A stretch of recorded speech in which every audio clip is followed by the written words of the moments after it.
So welcome to the Sustainable Futures podcast. Today we are honored to have Professor Benno Werlen with us. Professor Werner is a global leader in sustainability, holding a prestigious UNESCO Chair on Global Understanding for Sustainability. He is the founder and executive director of the International Year of Global Understanding and the Jena Declaration, both of which have made significant strides in the field of sustainability. His work has earned him numerous accolades, including the Outstanding Teachers Award from University of Jena, the Laureate d'Honneur from the International Geographical Union for his lifelong contribution in the geographical science, and the Best Practice Award from European Commissioner for Alphilia Project. He's also a distinguished guest at the American Association of Geographers annual conference in San Francisco. It's a privilege to have such an impactful figure in the world of sustainability with us today. Professor Werlen, thank you so much for joining us today.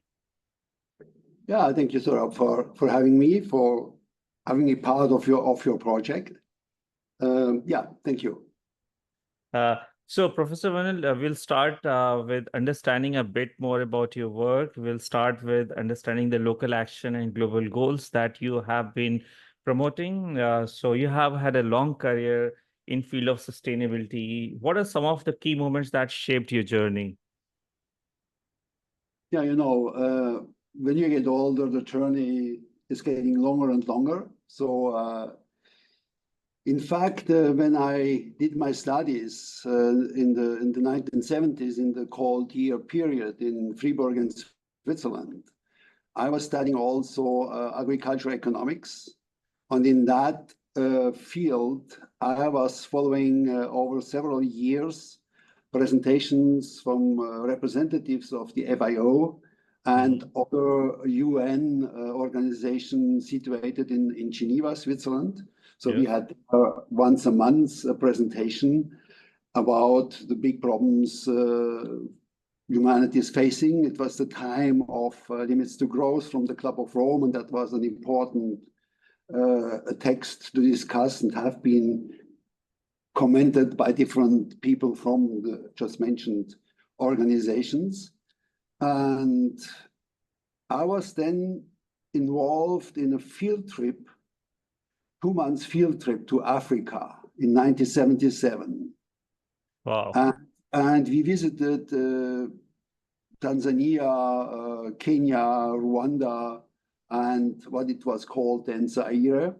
And I was struck by the fact to see the agriculture there and was thinking, gosh, if they would have better instruments and if they could be told how they should put the different plants together and the orientation of the plants, the sunlight and so on. So with very little money, the agricultural production could be improved considerably. And turning back, I was then writing a dissertation in economics, more than 100 pages long, on the very humble question if ecological agriculture could solve the problems of nutrition in the world. If they could overcome famine. And I did then several weeks long practicing internship in an ecological farm in the logic of anthroposophical thinking on Rudolf Steiner. And so I got familiar with the ecological agriculture then. And my conclusion were, if it could work to save the problem, to solve the problem of famine in the world through agriculture, through ecological agriculture, just by the fact it's not that intensive in capital, and it could reach easily a lot of people with not a big amount of money. Yeah. So my conclusion was, it would work, but it needs a lot of institutional reforms. And I was a little bit skeptical because I learned that in Africa, in Eastern Africa, people called cars, not cars, but just called them Toyota. I was a little bit pessimistic that if my ideas could succeed in that same region, because they have been very much already taken into global capitalist production system and Yes. so on and so forth. So I did then a dissertation on the critique of functionalism in geography, social sciences, and I became aware that the problems that I saw in ecological respect were very much linked to the geographical worldview established across the world, because people were thinking about spaces, they were talking about countries, they were talking about the third world and all this kind of vocabulary that I saw totally inappropriate for the problems we are facing.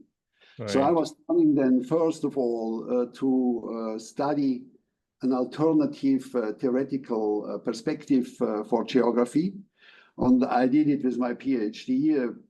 The proposition was to change geography from a earth-space science to a science of action.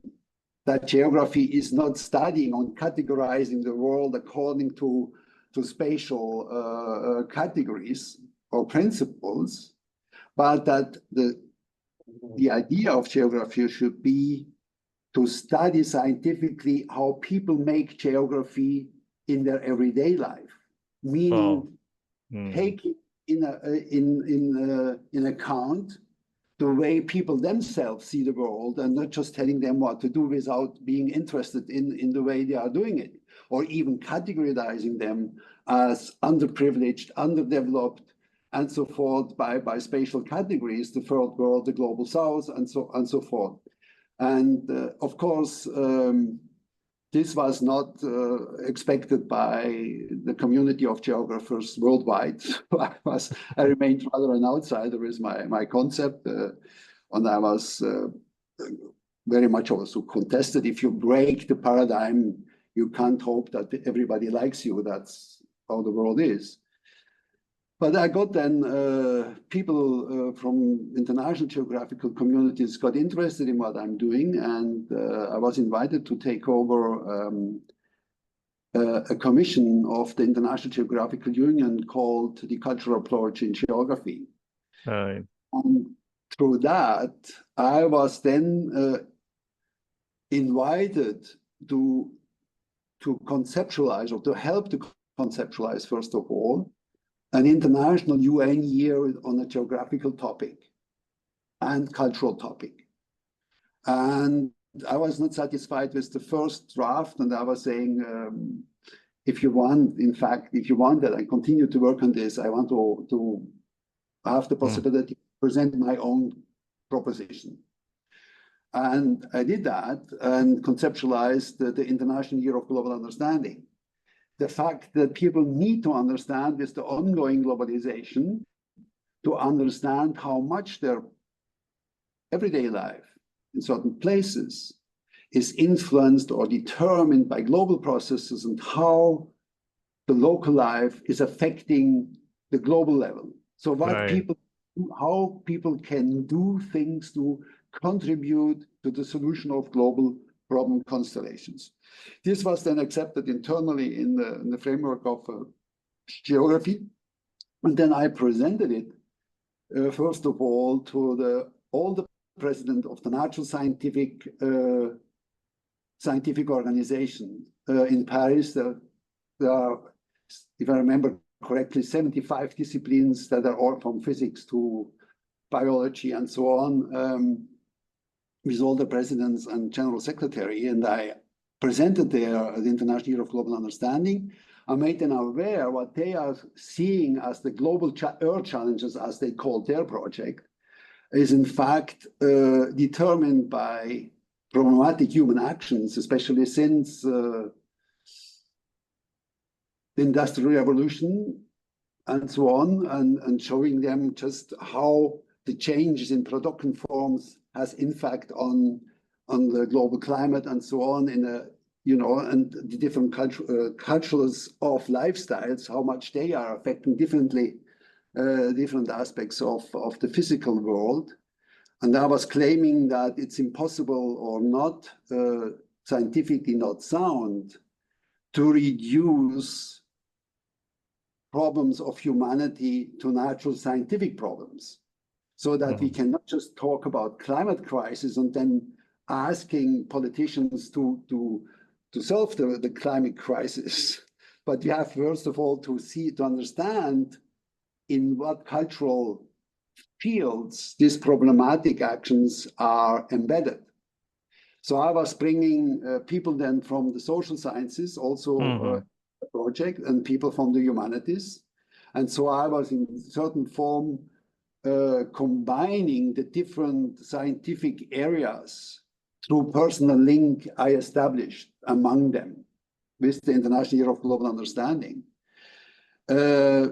Then the second step in that, after long negotiations and hundreds of meetings around the planet. And which year was this? That was, I started that in 2008. Okay. And I presented it to the scientific unions in March 2011. Okay. And the idea was to launch the international, no, 10. And the idea was to launch the international year in 2012, for 2012. But the process was so slow to have these negotiations among the scientific unions. And then the question was how to approach UNESCO, because it was clear if you want to have an international year on a scientific issue, it has to be supported by UNESCO, otherwise it will never happen. And so I was looking for a supporting country. That was a complicated, complicated issue. And I was somehow then involved in the world of diplomats and the scientific. That's not the most easiest task to take on. But finally, I succeeded to find Rwanda, who was ready to, by the decision of the ministers and governments, to take the lead in that process. And then the African Union was ready to take it on. It was part of the political agenda of the African Union. And finally, I went through all levels of the decision-making process of UNESCO, of course, first to bring it in for the executive board. And this was really a remarkable minute in my lifetime to be present in the executive board meeting when my project was discussed and how it was debated and then passed through without any changes. And then later on, it was accepted by the General Conference of UNESCO, and then it was ready to bring to New York. And in New York, when I was talking to, not the official plenary assembly, but I was talking to the representative of all countries in the second largest room of Which year was that?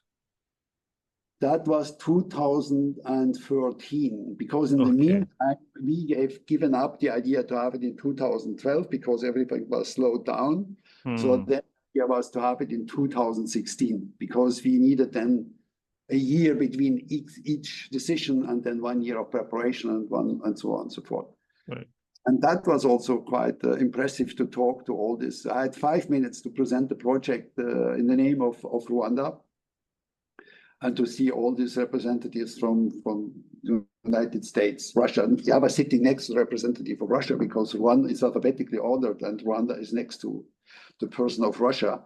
He was not very much interested in what I was talking about, but it wasn't important at that moment. And then talking to the ambassadors of the UN, to each voting group. I was invited by Korea for Asia. I was invited by Mali for Africa and Portugal for Europe and so on.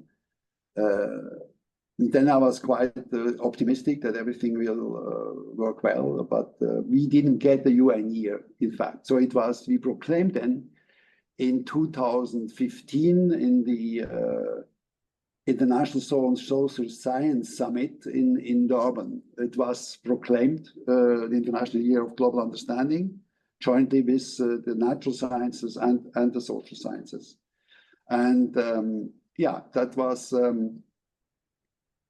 I mean, that moments of my career that I think for what I'm doing now have been very important.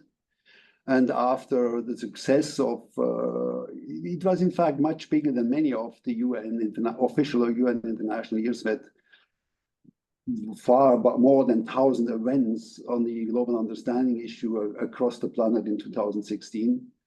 And then the International Council for Philosophy and the Humanities were taking had the idea to establish 5 UNESCO chairs on global understanding globally.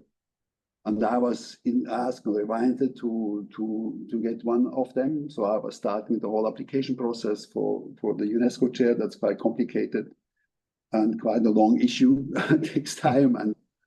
And so that took, I guess, 2 years all in all. And I was then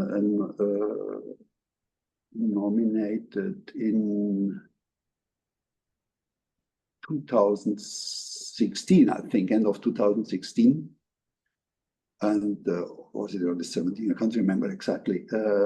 No, in 2018 for 4 years until 2022, and another 5 years until another 4 years until 2026. So that's if you want the trajectory through. That gives us quite an idea. And I understand that you had to go through several rounds of negotiations and presentations and amendments and quite long.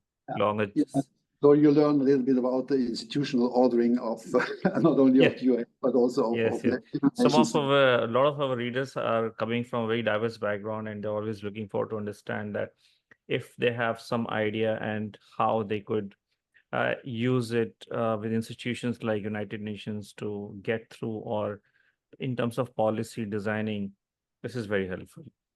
Coming to the next question, which is more on the side of global sustainability and innovation, and we would like to understand a bit more from the UNESCO Chair perspective. So could you explain how the UNESCO Chair supports new ideas and research in sustainability, and what kind of impact they have globally?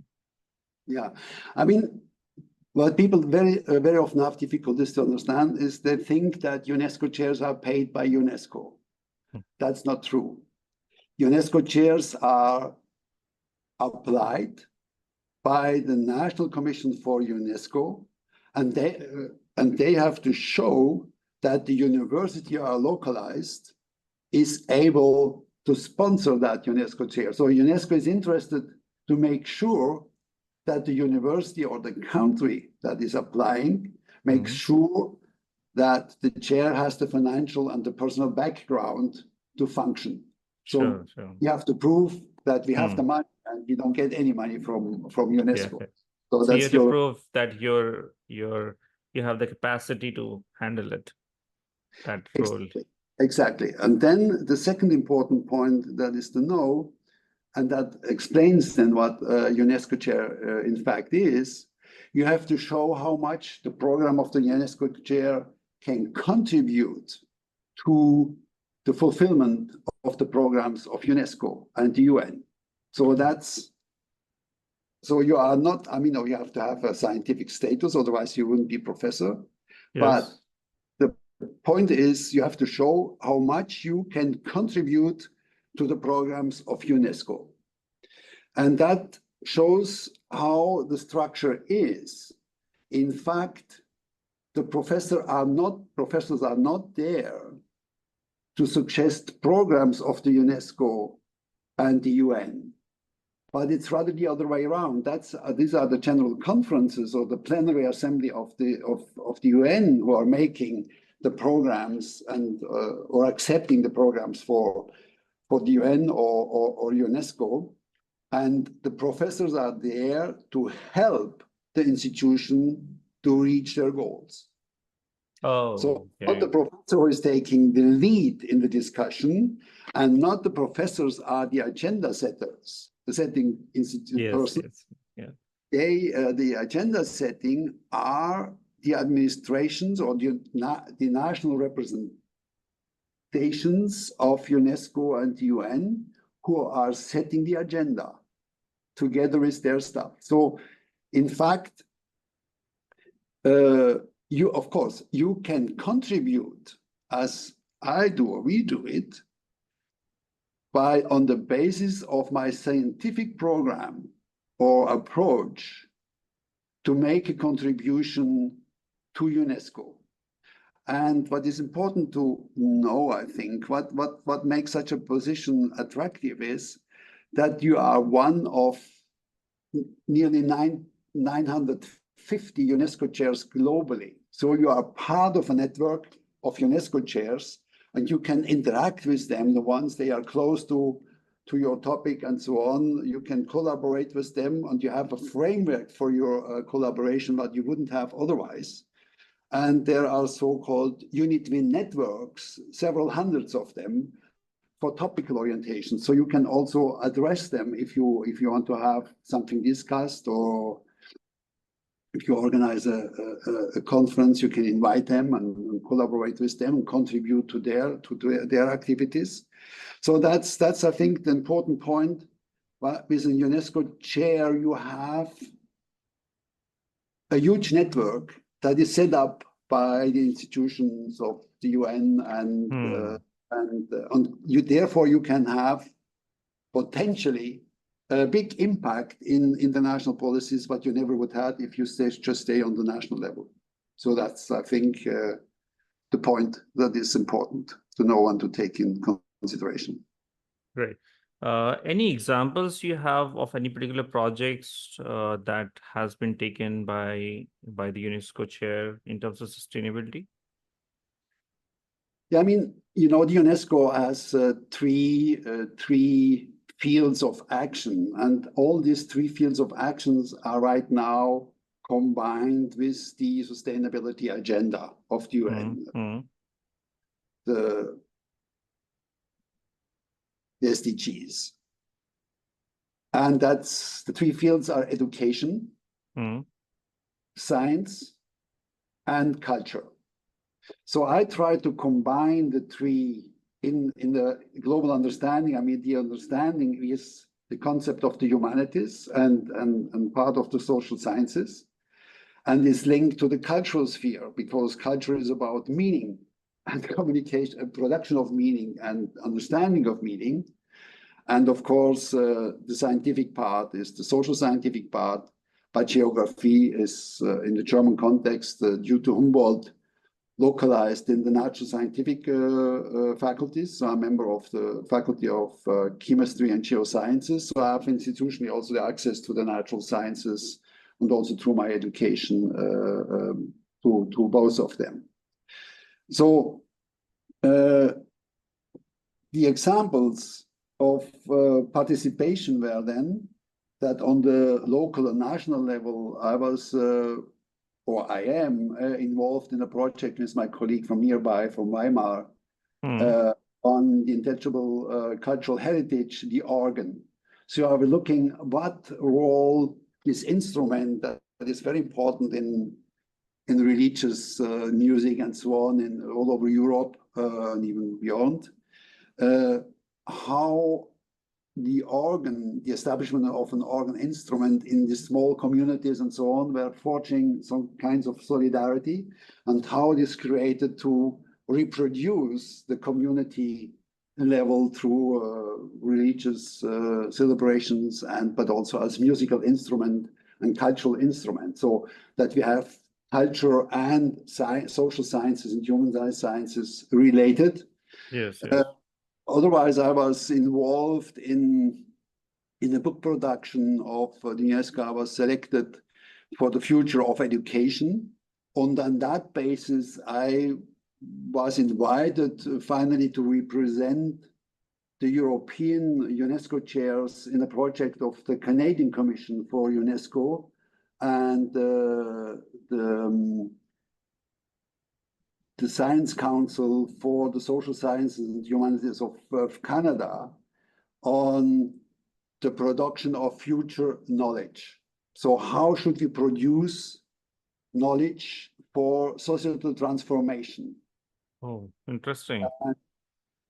And the project I submitted was to lead interviews with a certain number of leaders of UN and UNESCO programs in the field of sustainability and ecological domain, like man and biosphere and so on, and leaders in social sciences and humanities, and presidents of different scientific unions, but also of international organizations, and several academies like the International Council of Science, like the Academia Europaea, and so on. And the main question I was asking them, or we were asking them, is why do they believe that we are missing to reach the Agenda 2030 in time, despite the long-lasting engagement of the UN in sustainability issues from the early 1970s with man and biosphere, started even end of 1960s, if I remember correctly. And a lot of money that has been invested also in technology and so on. And we are not moving forward. What is the reason for that? And that was quite interesting. We had all these interviews were lasting 1 hour to 2 hours, each of them, and we were recording them and then transpose the transcription and sending them as a document, and then our conclusions so they could check and revise if they wanted. And then we were writing this paper for this publication of the Canadian Commission and the Research Council I mentioned. And part of the project was also to discuss the results with some of the people they participated in the survey and others in the field. So we had an online conference with about 30 people from different parts of engagements, different versions of sustainability and so on, discussing the measures that should be taken to accelerate the speed for social transformation. And the key outcome was that the scientific approach is partly responsible that we are not reaching the most important agents of societal transformations. And these are the everyday people around the world, around the planet, with their everyday routines. If a change is not going into the everyday routine, the change will not be sustainable. So that was very important point. Was the outcome. And if you accept that, then we can say that one of the reasons that we are not moving faster forward is somehow the dominance of the natural sciences in the whole discourse, because it's a scientific discourse.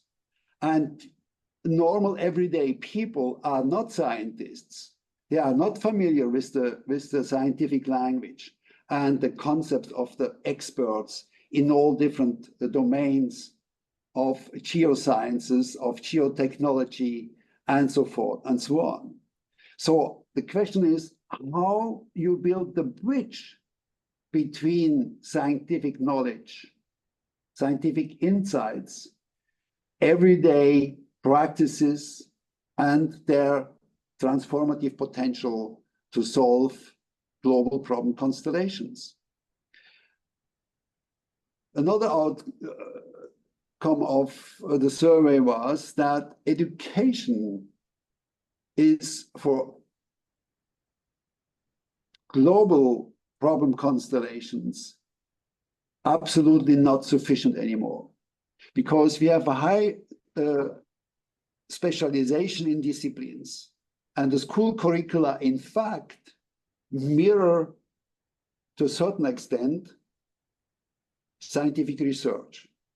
We have natural scientific disciplines, we have some philosophical or human sciences disciplines like literature and so on. And we have a little bit of political education, but everything is specialized. And it's like a training camp for future scientists. And it's not, the school is not a training camp of problem solution. So in the phrasing of the people of the Club of Rome, we need to overcome the silo, the Yes, knowledge that's true. school. Also, we need to make the information more digestible. Yeah. So then the point is how to access people. Right. And then the point that follows is that interdisciplinarity is not a solution for global problem constellations for many reasons. One is, first of all, the data are all national and they are taken by different categorizations. You cannot aggregate them soundly. And different parameters also. Different parameters and so on. Hmm. So we have global problem constellations and we have national solutions. It's like politics. You only have a national national discourse to solve global problems, but not a global discourse to solve national problems. And if you take that serious, then you have to change the educational system from primary school up to university, and you have to change the whole knowledge production, meaning if you take into account what I said from the beginning on, that you need to take into account the cultural context of everyone living on this planet. If you want to have a respectful way to get in touch with him, you have to accept the cultural context the other person is in as much as you are expecting that people are respecting your own cultural context. Correct. So if you accept that, then the idea to have agreements on international gatherings at the UN, how to solve the global problems, is absurd. I mean, if governments find a certain agreement, how do you want to agreement that can be accepted by but the majority of the countries at least? How to transmit this into different cultural realms, because it's just a natural scientific solution and the diplomatic agreement, but not prepared that people should implement it. So you have to turn the whole thing upside down. We have to start to working with communities in a transdisciplinary attitude, asking them how they are seeing the problem, looking if in their cultural, regional context, they are solutions, how people dealt with that kind of Yeah, a problem. lot of solutions. Yeah. For instance, yeah. One example is in Earth Fiber app, we launched these challenges where people are sharing stories of their traditional ways of sustainability. For example, in India, there is a thing about we use clay pots for cooking. So that is a very local solution, low carbon and natural and good for health. So people have been sharing a lot of stories, and that gives us a lot of ideas about how sustainability is practiced in different cultures. And then you can find a lot of common grounds, but sometimes you have to respect that certain sustainability also has to be local. Yeah, exactly. Exactly. You have to find local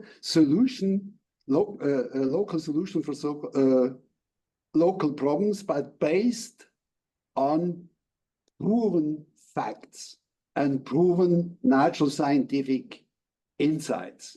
So turning things from upside down means problem definition by the people involved in the problem. They are part of the problem situation.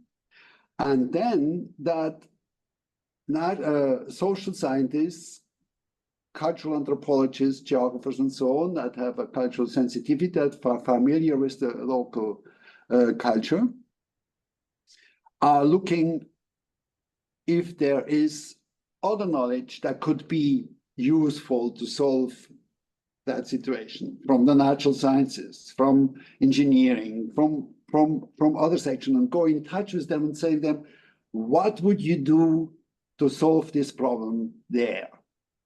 Right. So we can conclude from that, if you accept that, we have to conclude that international agreements are not the perfect way to solve global problems. It's a possible way, but it's not sufficient. Interdisciplinarity is not helpful because everybody is in his silo and looking for interconnection between scientific disciplines, but not with the agent that should apply that knowledge. So you need a transdisciplinary approach, and consequently, a paradigmatic change of the whole sustainability policies from a top-down logic to a bottom-up logic. Exactly. Or at least to have both at the level or figure a middle way of competence and reach.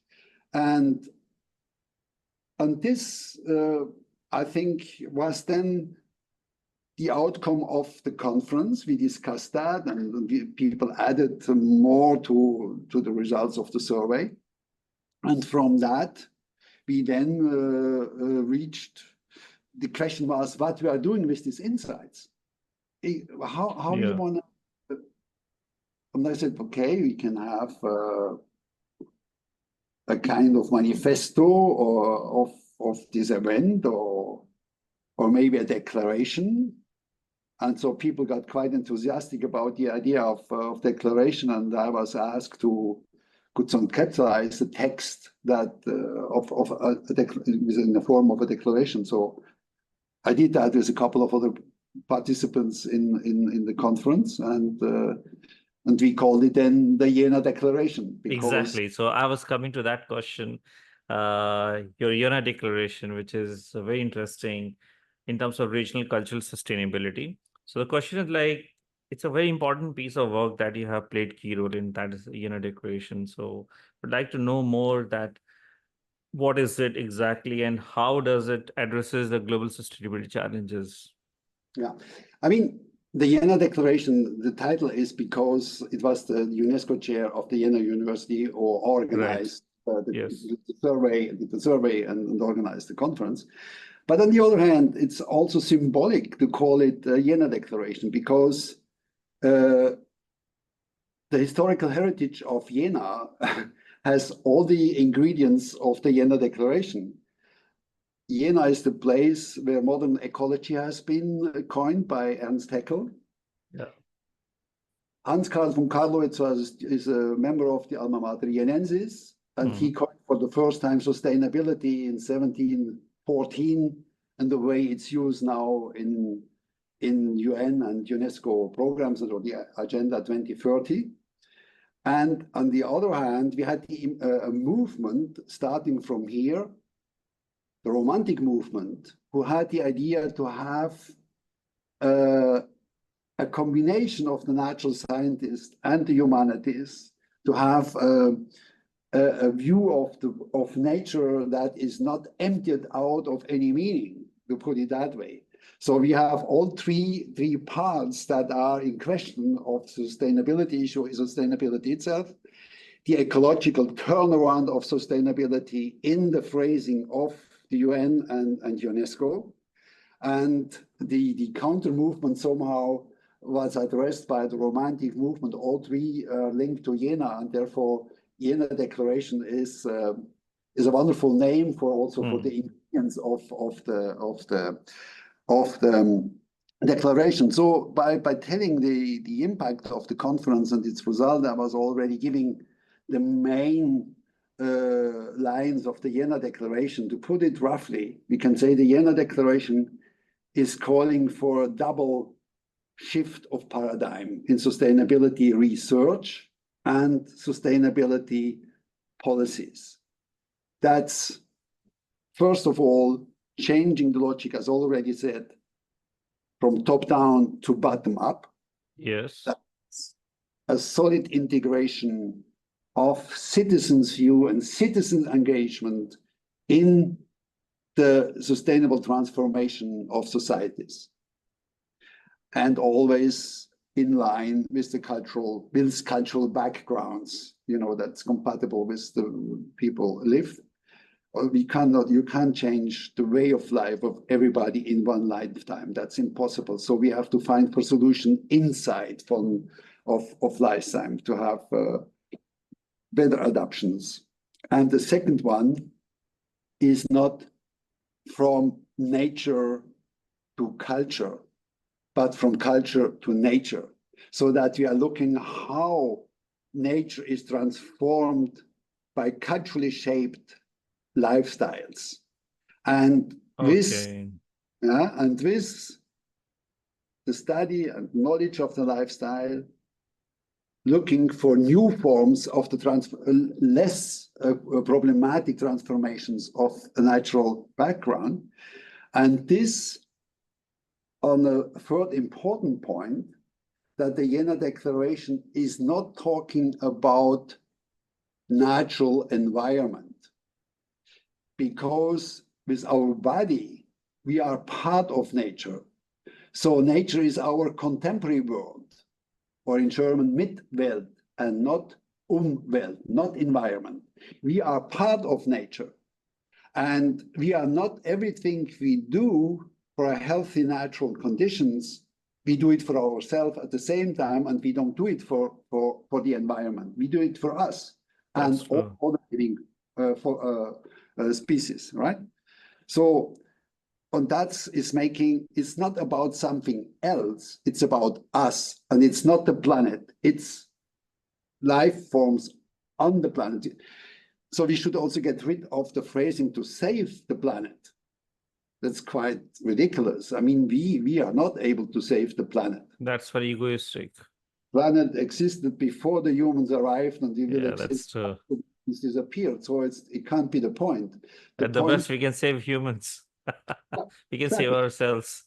Yeah. Planet is always going to be there. Healthy, in fact, looking for healthy living conditions for all life forms. For all life forms, that's true. Yeah. So that's, in fact, I mean, there are other, then it's also about education, the education to restructure the whole idea of education, changing the focus from educating to learning. So learning from one another. Every day people can learn from scientific stock of knowledges, but scientists can also learn of local stock of knowledges. You know how in earlier times solutions worked or didn't, so and so on. And so these are a couple of points that are central to the in the logic of the Jena Declaration. And therefore, if you take that all together, it's the conclusion to make better use of the insights of the humanities and the social sciences, especially the cultural aspects. But the problem here, in my experience, is that the humanities and the social scientists are by far not as well organized as the natural scientists are. And they all have maybe only a few percentage of the budgets of the natural scientists, the scientist organization and the engineering organizations. So that makes them, in principle, very weak in the whole debates how sustainability should be addressed. So and that's, I think, that's why I think that the arts need to play a stronger role in the whole sustainability issues, because the arts are creator of mindsets. That's true. Behaviors. Like they make people see the world in special ways, specific ways. So consequently, the arts are the key drivers of worldviews. That's true. Together with some scientific disciplines. Like you just said, we can't save the world. Yeah. That's a shift of perspective.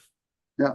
So, but of course, artists are very often, they have create their own world somehow, and of course they are not not per definition can't be organized like natural scientists, and they need laboratories and so on. So they need to be organized. But still, to mobilize artists, not just to mirror or being the illustrator of the vocabulary and the concept of the geosciences, not just reproducing Agenda 2030, but opening new directions of new lifestyles. And I think one of the points that is also embedded in the logic of the Jena Declaration, that we need to change the definition of a successful life. So far, successful lives are mirrored, in fact, by the amount of resource consumption somebody can have.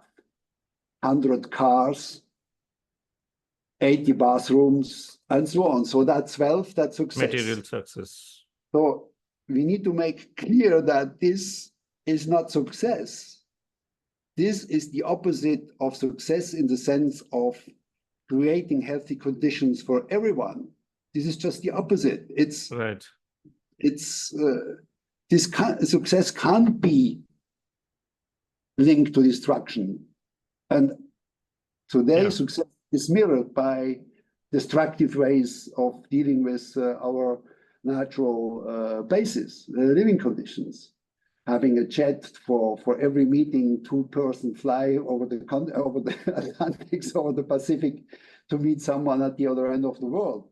I mean, of course, that's a kind of freedom, but we also need then to change the idea of freedom in that respect if you want to have a sustainable world. So there you can see the humanities, cultural sciences, arts need to produce new images of the world and new images of a good life somehow.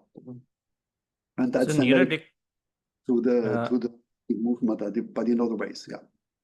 So in Jena Declaration, are there any, apart from having an agenda that you have a declaration, but also how do you want to implement it? Is there a plan about it? Yeah. A plan not very successful so far, I have to admit. The idea was that we produce a huge body of signatories, thousands of people that are signing the Jena Declaration, to have an impact that we can approach the UN or UNESCO and saying, look, we have so many citizens that are really looking for a change of paradigm. But this is very complicated. It's also part in our survey. We are in a world where echo chambers are growing and becoming more and more important, that people only want to hear what they think anyway. If it's based on empirical facts or not, or on so-called alternative truths, is very often not important. So this makes people very cautious in dealing with digital devices, like signing a declaration on an internet platform without knowing the people they are signing for or behind the Jena Declaration. So the summary after a year or 2 years, nearly 2 years of implementation, is that we haven't been able to overcome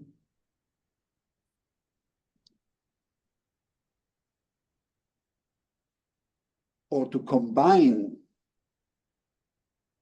the analog everyday world with signing on a digital platform something with an impact. We have now a solution, or I hope to have a solution to that, but it's too early to talk about. So the idea is, as I said, to gather a huge amount of project partners, institutional supporters, and signatories. We have now a little bit more than 40 project partners across the world, in all of them nearly in different countries. We have more than 200 institutional signatories, some with hundreds of thousands of members and so on. But and then about 1,000 individual signatories. but this is not the size we are looking for. So the idea is to overcome this gap between analog or world and digital signature. I mean, I can tell what the idea is, but we have to test it first. That we have for each institutional partner and each project partner, we have people that I'm familiar with. They are familiar with some people of the Jena Declaration through exchange and Zoom and or conferences, on-site conference and so on. So this year they would be our trust partner of trust. So people would sign the Jena Declaration on-site with the presence of that person of trust. And this person of trust is handing it over to us, and we are filling it in on the platform. And then we will communicate to our partners of trust with the community on the other end, like your organization, hopefully very soon as well. Yes. And so that's the way we can grow, or there are others. Some are several, like yours, several 100,000 of participants. So if we can combine them, then maybe we can have such an impact on the institutional realities of science, of sustainability policies, and bring to start the movement of peaceful transformation. That's the most important idea. If you are forcing people to change their way of life, this can never be sustainable. Yeah, it's not sustainable. Never it has has been, to. will be. So, and this is conflating People need incentives to change. Aggression, yeah. So people have to see. I just have a phrasing, a new phrasing for the idea of the Jena Declaration, that it should be living sustainably with joy and engagement, so that people are gaining something, gain something when they change, and they can experience themselves. And that would then make them, would make it more attractive to take an engagement. Yeah, that's the idea. And for the scientific logic, for research in a disciplinary way, we are looking for authority. You become a master of knowledge in your field. That's the goal of the scientific career, becoming authority.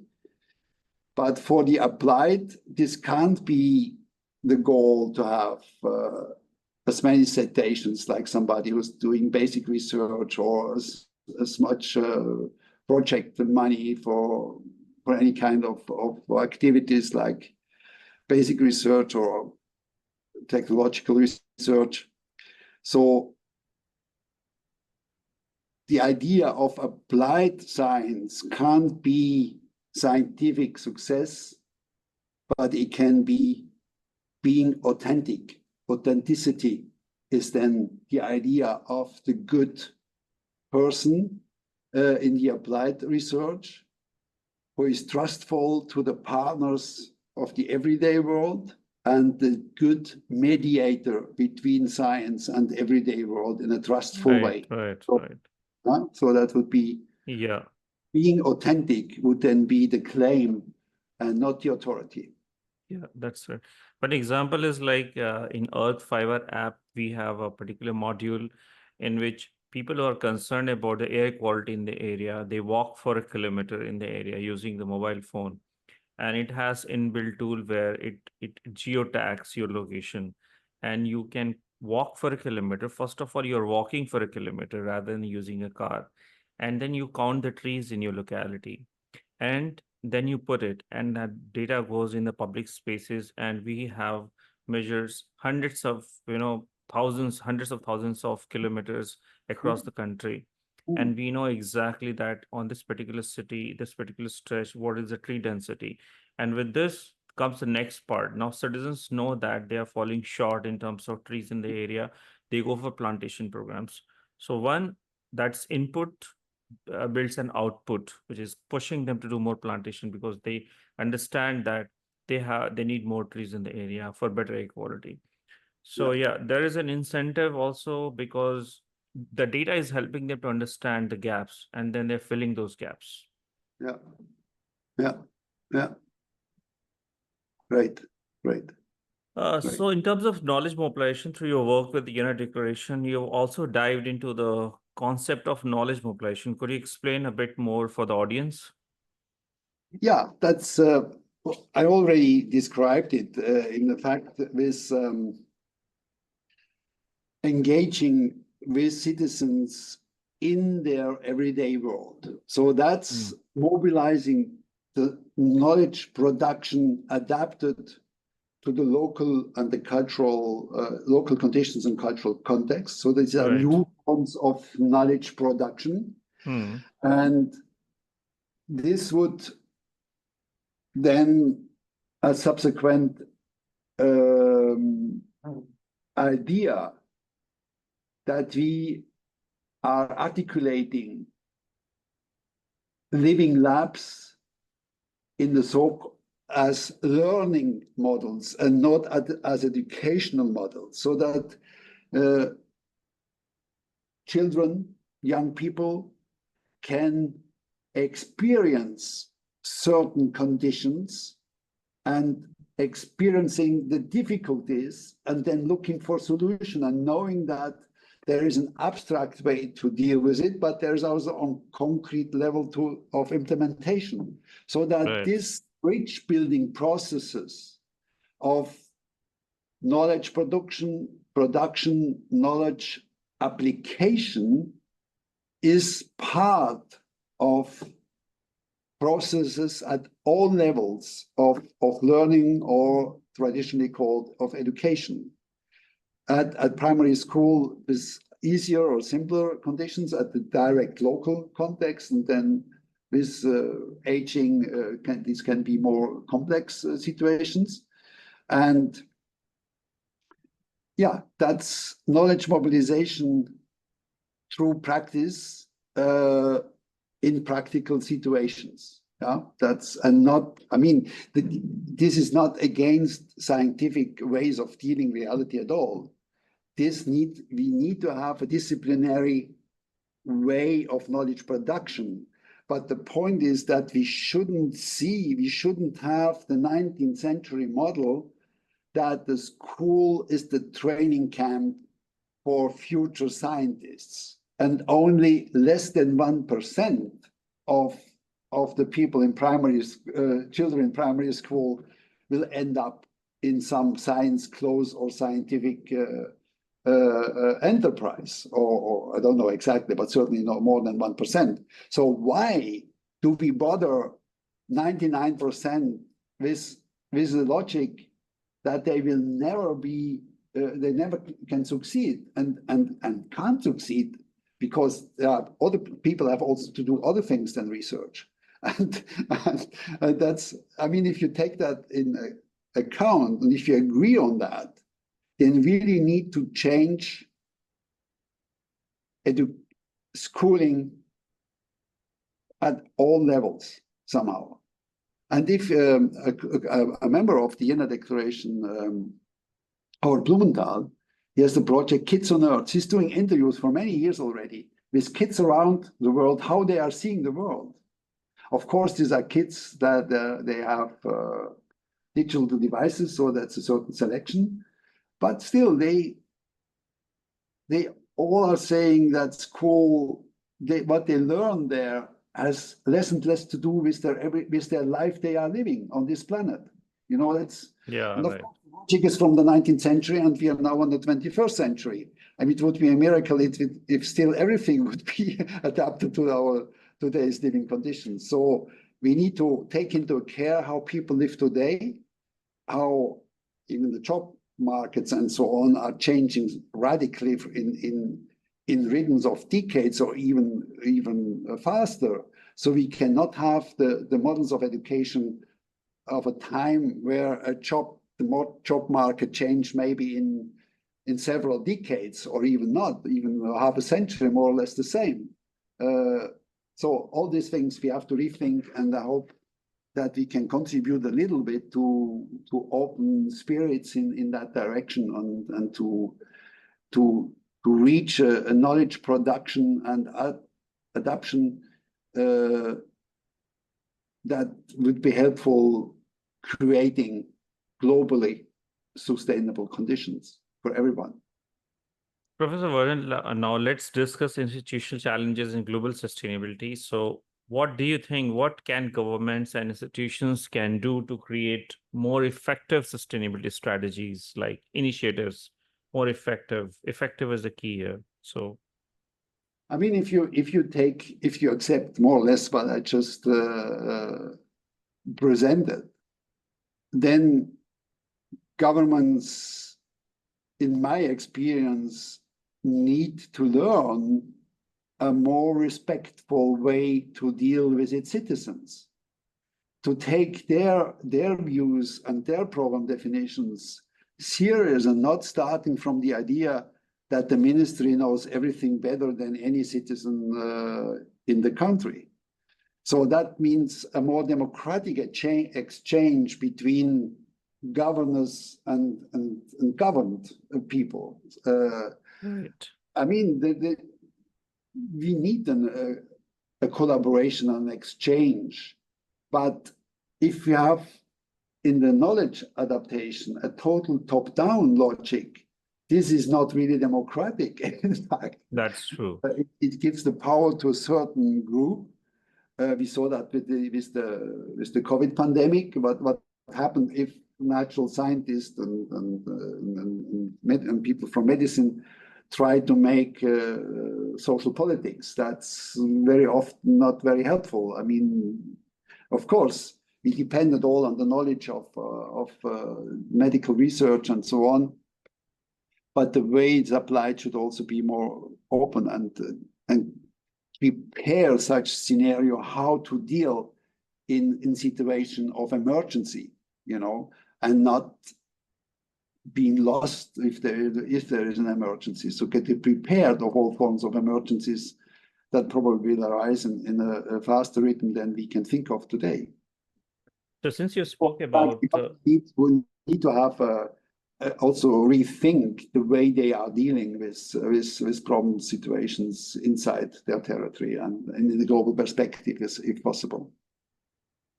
any kind of frameworks you can suggest for that, like how, like you said, it's a very important point what you just said, that they should not have just top-down approach, or they should not consider themselves as experts who knows everything. It's very, very important to have citizens involved, or rather than having top-down approach, it should be more inclusive approach. So any frameworks where you would like to suggest for that based on your experience? Yeah, we are working on that, but the financial means are not to don't allow to implement it. The idea is to establish a digital platform where people with similar problems from different parts of the world can enter in exchange free of charge, free access. They can discuss things, and that somebody or the owner of the platform would organize forms of translation, that people can. I mean, we all have a body, and our bodies are not so completely different across the planet as some people pretend they are. So many problems are similar, and then we can look for solutions looking at the specific conditions for human bodies and other bodies of living life forms, and then discuss solutions and seeing the impact of local solutions for the global level and the other way around, and to make people understandable that we more depend on one another than ever before, probably in human history, because the impact of transformation of nature is so strong in the so-called Anthropocene that, if somebody has a fire, let's say with a fourth of the world population not so long time ago, not such a long time ago, somewhere in the world, it didn't matter really. But if now we have nuclear power stations and other high transformative installations or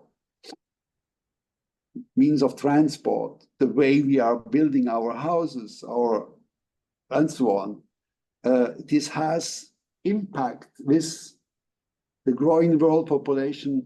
The impact of local action on the global level will grow because the transformations are stronger, the number of transformations are growing. And we are very connected now.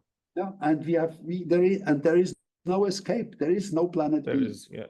We can forget about it. So we have to take our destiny in our hands, and we cannot trust just on governments, and we cannot just think it's sufficient to blame government for not doing enough or doing the wrong things.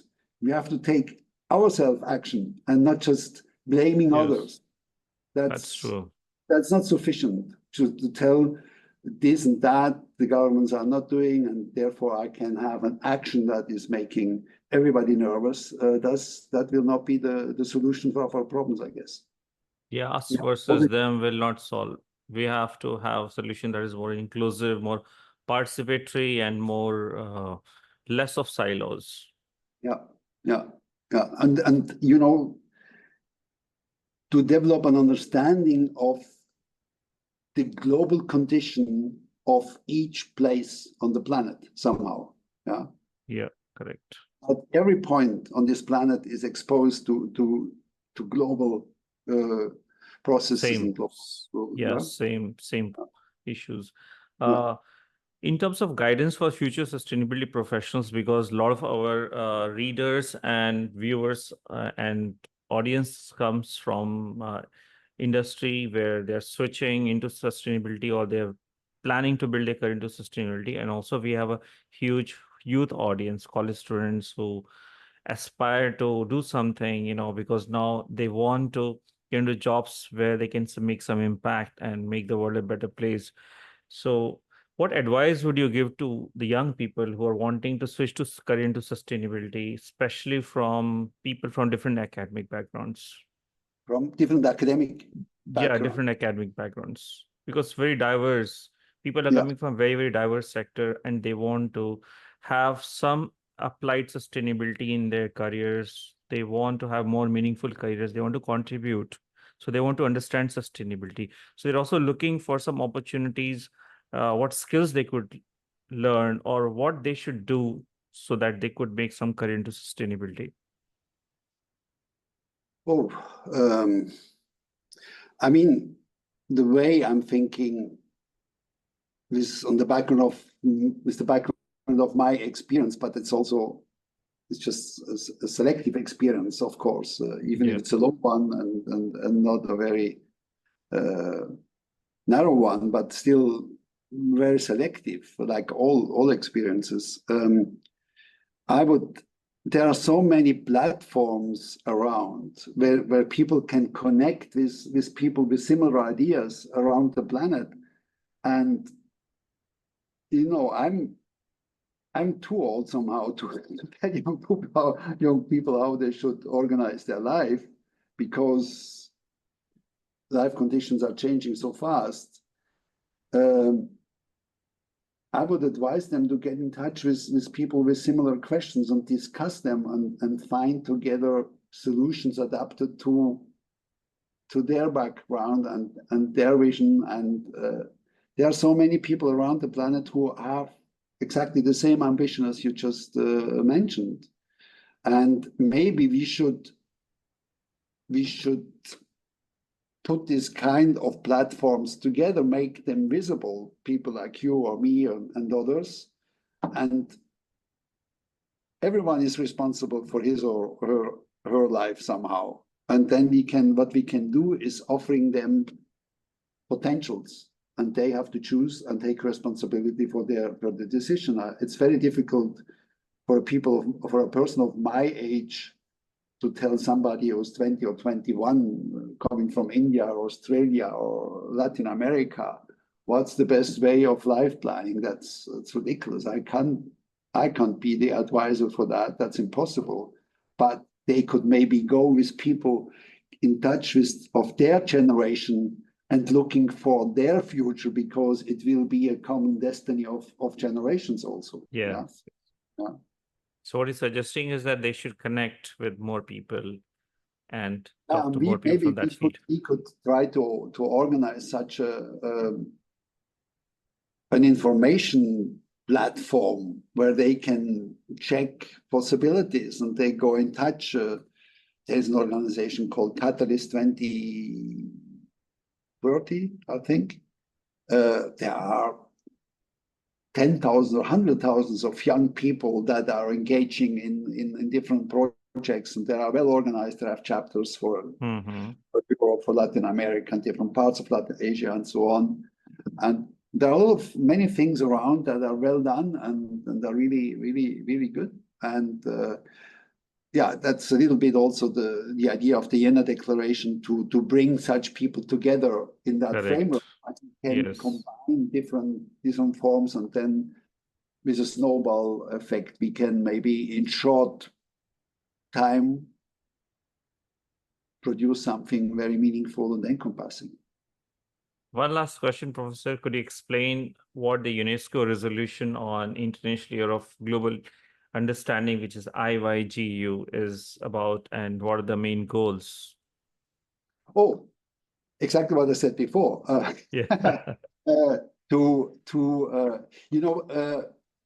Looking back, some people meant it should have a different phrasing, but I wanted to keep it open as global understanding. But maybe it would be better to call it understanding the global condition, because global understanding also has the side effect or side meaning to be nice, to be nice to one another, understandable, but the idea was to make people aware of the global impact of their own life, how much they are embedded in global processes, and what the global consequences of their ways of living is. And we wanted to produce 7 booklets as introductory, stimulating the kind of thinking, but finally produced just 3 of them. One is about eating, drinking, surviving, the way the nutrition, we organize nutrition has impact for many people, and so on. So that's very well done. Another one, we have working housing, urbanizing, so that the way we are producing has an impact of the way we are living, organizing spatially, and so on. And the last one was communicating and interacting on a global scale. But the others haven't been. The time was too short, the money was too short, so we are not able to replace certain people in the editorial board of different booklets. But maybe we should. I mean, the idea is going on, but it's rather loose organization at the moment. And the Jena Declaration is somehow the follow-up of the International Year of Global Understanding. But the resolution is, you can find it in the documents of UNESCO.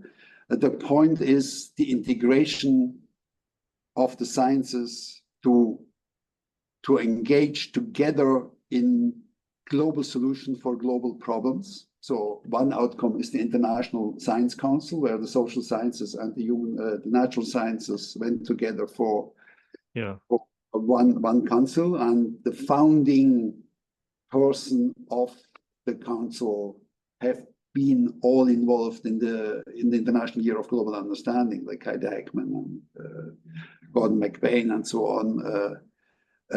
So this was one of the outcomes. Cliffs continues in another name, but the idea is, as I said, to understand the living conditions, to see that the cultural and the social backgrounds are shaping the ways of living, and that natural scientists shouldn't forget that, that there's always a cultural background. You can just not have just a law according with social measurements and asking everybody to follow. That will never work. So that you have to be respectful in dealing. And in fact, the idea is also to produce a new geographical vision of the world, because our life have changed. The world is Yes. not anymore as the world was when geography was established as discipline of colonial powers, Right. and forging nationalism as a national institution of schools and so on. We need to have another geographical representation of the world that fits more to the way we live than Today. the Yeah, modern geographical times. representations are now. Yes. That's and I think that's an That's a very underestimate. interesting perspective. Yeah, Yeah, that, very fresh perspective. Professor Vernon, it has been incredibly experience working with talking to you in this podcast today. It was really amazing to know about your UNESCO journey and Jena Declaration, how the entire thing has evolved, starting right from your internship days in Africa till where you are today. And it's really amazing work. It's a very big step that you have taken working with the Jena Declaration, and Earth Fiber would like to encourage our community members to go and look it up and sign it. We'll make it available on our website, in this blog, and our podcast as well. Uh, and thank you so much. It was we learned a lot today about the art that goes behind sustainability, apart from science that we learned today, especially about the geography. Uh, for the audience, if you're looking to get involved in Earth Fiber programs, you want to change the way your surroundings are, and you want to participate in any kind of sustainability actions, go ahead and download Earth Fiber app and pick your local area and take some action. And together, as we discussed in podcast today, there is a lot of opportunity to change things together. Thank you very much. Thanks a lot, everyone. thank you, Enjoy your thank day. Yeah, thank thank you. you. Bye bye. Bye bye.